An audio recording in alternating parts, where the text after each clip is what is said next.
ആരോഗ്യവകുപ്പ് മന്ത്രിയായപ്പോൾ എന്തൊക്കെ ഗീർവാണങ്ങളാണ് മുരളീധരൻ അടിച്ചുവിട്ടത്? ആരോഗ്യ മേഖലയെ മാഫിയകളിൽ നിന്ന് മുക്തമാക്കും. ആരോഗ്യ മേഖലയിൽ മരുന്ന് മാഫിയകൾ പിടിമുറുക്കുന്നു എന്നത് യാഥാർത്ഥ്യമാണ്. അതിനെ ആ മാഫിയ സംഘങ്ങളിൽ നിന്ന് ആരോഗ്യ മേഖലയെ മുക്തമാക്കേണ്ടത് അനിവാര്യമാണ്. എന്തായാലും എല്ലാ രോഗികൾക്കും കിടക്ക ഏർപ്പാടാക്കും സർക്കാർ ആശുപത്രികളിൽ. മെഡിക്കൽ കോളേജ് അടക്കമുള്ള സർക്കാർ ആശുപത്രികളിൽ എല്ലാ രോഗികൾക്കും കിടക്ക ഏർപ്പാടാക്കും. ഇതൊക്കെ പറഞ്ഞ് കയ്യടി നേടിയ മുരളീധരൻ ഇപ്പോൾ കഴിവുകെട്ട മന്ത്രിയായി മാറിയിരിക്കുന്നു. അത് ഇന്നലെ തെളിയുകയും ചെയ്തു. ഇന്നലെ നടത്തിയ പത്രസമ്മേളനം, മുരളീധരൻ്റെ പത്രസമ്മേളനം ശ്രദ്ധേയമായിരുന്നു. മാധ്യമങ്ങളോട് മുരളീധരൻ പറഞ്ഞത് ശ്രദ്ധേയമായ കാര്യമാണ്. അയാളുടെ കഴിവുകേട് വ്യക്തമാക്കുന്ന കാര്യമാണ്. പകർച്ചവ്യാധികൾ പടർന്നു പിടിക്കുന്നു. പകർച്ചപ്പനി അങ്ങനെ പടർന്ന് പിടിക്കുകയാണ്. പകർച്ചപ്പനി പടർന്നു പിടിക്കുന്ന സാഹചര്യം, നിപ്പ അടക്കമുള്ള മഹാമാരികൾ മടങ്ങി വരുന്നു. പണ്ട് വീണ ജോർജിനെ കഴിവുകെട്ട ആരോഗ്യമന്ത്രി എന്ന് വിശേഷിപ്പിച്ചത് മാധ്യമങ്ങളാണ്.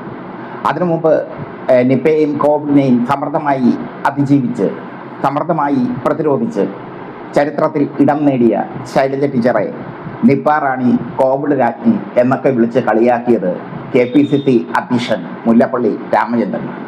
പക്ഷെ ജനങ്ങൾ അവരെ ടീച്ചറമ്മ എന്ന് ബഹുമാനത്തോടു കൂടി വിളിച്ചു. എന്തായാലും മുരളീധരൻ ഇപ്പോൾ പറയുന്നത് ഈ പകർച്ചപ്പനികൾക്ക് കാരണം മഴക്കാല പൂർവ്വ ശുചീകരണ പ്രവർത്തനങ്ങൾ നടത്താത്തതുകൊണ്ടാണ്. അതിന് ഉത്തരവാദിത്വം തദ്ദേശ സ്വയംഭരണ സ്ഥാപനങ്ങൾക്കാണ്. തദ്ദേശ സ്വയംഭരണ സ്ഥാപനങ്ങൾ മഴക്കാല പൂർവ്വ ശുചീകരണ പ്രവർത്തനങ്ങൾ നടത്തുന്നില്ല. ഇതാണ് മുരളീധരൻ പറഞ്ഞിരിക്കുന്നത്.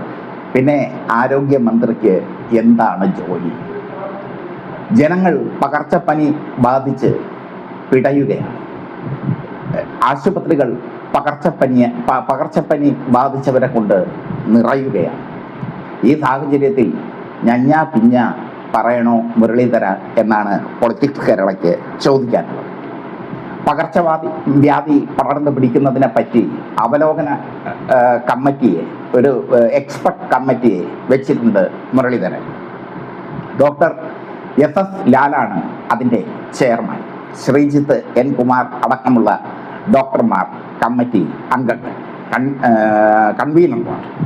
Chairman doctor SS Lal 2021 Congress സ്ഥാനാർത്ഥിയായി കഴക്കൂട്ടത്ത് മത്സരിച്ച ഡോക്ടർ SS ലാലിനെ അന്ന് UDF അധികാരത്തിൽ വന്നാൽ ആരോഗ്യമന്ത്രിയാക്കും എന്നൊക്കെ പറഞ്ഞിരുന്നു. എന്തായാലും ഇപ്പോൾ SS ലാലാണ് കാര്യങ്ങൾ തീരുമാനിക്കുന്നത്, മുരളീധരൻ അല്ല. SS ലാൽ പകർച്ചവ്യാധികളെക്കുറിച്ച് പഠിച്ച് അവലോകനം തയ്യാറാക്കി റിപ്പോർട്ട് മുരളീധരന് നൽകും. ആരോഗ്യമന്ത്രിക്ക് സ്വന്തമായി ഒരു നിലപാടില്ല. ശൈലജ ടീച്ചർക്കും വീണ ജോർജിനുമൊക്കെ സ്വന്തമായി ഒരു നിലപാടുണ്ടായിരുന്നു. കഴിഞ്ഞ 5 വർഷം കൊണ്ടാണ് സർക്കാർ ആശുപത്രികൾ പ്രൈവറ്റ് ആശുപത്രികളെ വെല്ലുന്ന രീതിയിൽ വളർന്നത്. ഓൺലൈൻ ബുക്കിംഗ് അടക്കമുള്ള സംഭവങ്ങൾ കൊണ്ടുവന്നു വീണ ജോർജ്. അതിനെയൊക്കെ മാധ്യമങ്ങൾ തമസ്കരിച്ചു. മാധ്യമങ്ങൾ തമസ്കരിക്കുക മാത്രമല്ല, വീണ ജോർജിനെ വളഞ്ഞിട്ട് ആക്രമിക്കുകയും ചെയ്തു. കഴിവുകെട്ട ആരോഗ്യമന്ത്രിയായി വീണ ജോർജിനെ മുദ്ര കുത്തിയത് മാധ്യമങ്ങളാണ്. ഇപ്പോൾ ഏറ്റവും കഴിവുകെട്ട ആരോഗ്യമന്ത്രിയാണ് താനെന്ന് മുരളീധരൻ തെളിയിച്ചിരിക്കുന്നു. അല്ലെങ്കിൽ മഴക്കാല പൂർവ്വ ശുചീകരണങ്ങൾ നടത്തേണ്ടത് തദ്ദേശ സ്വയംഭരണ സ്ഥാപനങ്ങളാണെന്ന് പറഞ്ഞ് കയ്യുകയാണോ മുരളീധര? നിങ്ങൾ മുന്നിട്ട് ഇറങ്ങേണ്ടതല്ലേ? ഒരുപാട് പ്രതീക്ഷയോടുകൂടിയാണ് മുരളീധരനെ ആരോഗ്യമന്ത്രിയാക്കി. മുരളീധരൻ ആരോഗ്യമന്ത്രിയായപ്പോൾ ഒരുപാട് പ്രതീക്ഷയോടെയാണ് ജനങ്ങളത് കണ്ടത്. പക്ഷേ ഏറ്റവും കഴിവുകെട്ട മന്ത്രിയായി മുരളീധരൻ മാറി. പകർച്ചവ്യാധി പടർന്നു പിടിക്കുകയാണ് കേരളത്തിൽ. കോളറ അടക്കമുള്ള പകർച്ചവ്യാധികൾ പടർന്നു പിടിക്കുന്നു. ഈ സാഹചര്യത്തിൽ തദ്ദേശ സ്വയംഭരണ സ്ഥാപനങ്ങളെ കുറ്റം പറയണോ?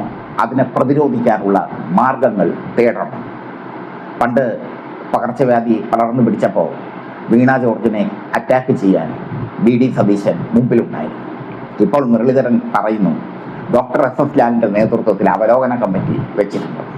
ഇനി അവലോകനമൊക്കെ കഴിഞ്ഞ് വരുമ്പോൾ ആശുപത്രിയിൽ രോഗികളെ കൊണ്ട് നിറയും. അതിവേഗം പടർന്നു പിടിക്കുകയാണ് പകർച്ചവ്യാധികൾ, പകർച്ചപ്പനികൾ.